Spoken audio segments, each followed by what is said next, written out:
All right, so today we're gonna take a look at some polarizing ND filters from FreeWell. These are for the Mavic 3 Pro. Now, I typically do not use polarizing filters when I am filming, but there are times when I'm filming around the water, which as of recently is quite often, that I do need these to try to cut down on some of that glare. So what we're gonna do is test this and see what these actually do and how you use them with the Mavic 3 Pro. Let's get started.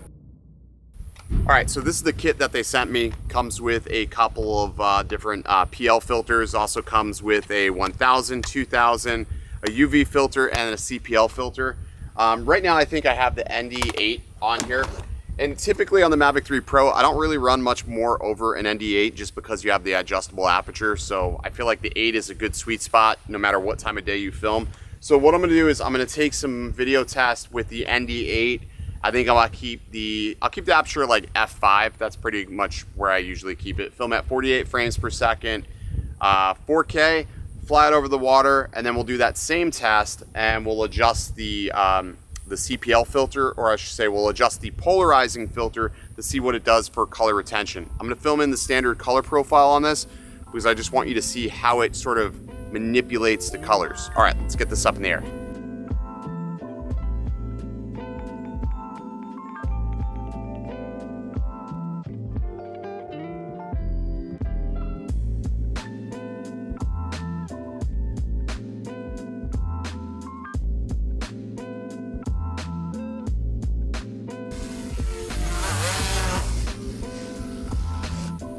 Alrighty, so that was the ND8 from DJI. Now I'm gonna go ahead and put the FreeWell filter on, and I think we'll try to stick with like an ND8, maybe an ND16. Let's see what options we actually have here to be sure.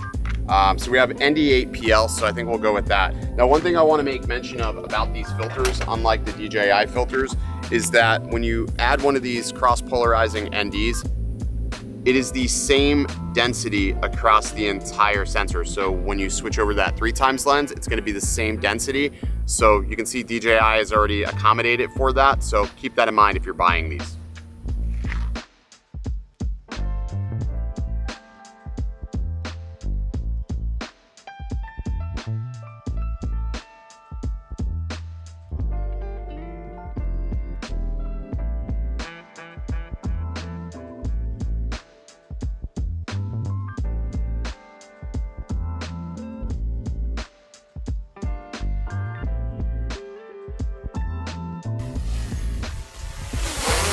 Whoa, whew, that one almost bit me, dude.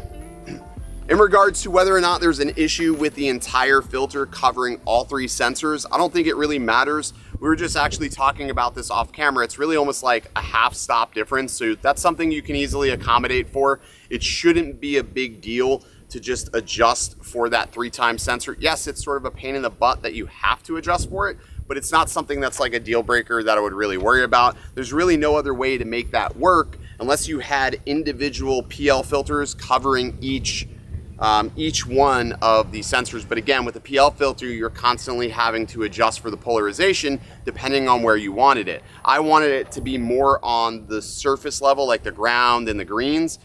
Some people may want it to really filter for the sky. So it's gonna really depend on what you want and what you want out of that final image. But I'm gonna go ahead and try to get a couple of more flights, some more footage from these filters, but there'll be links down below for FreeWell's filters if you're interested in them. All right, let me get back up in the air.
Alrighty, so what do you think of these FreeWell PL filters? Personally, I think they do amazing, especially around the water, really retaining sort of that vibrancy and also letting me see into the water a little bit.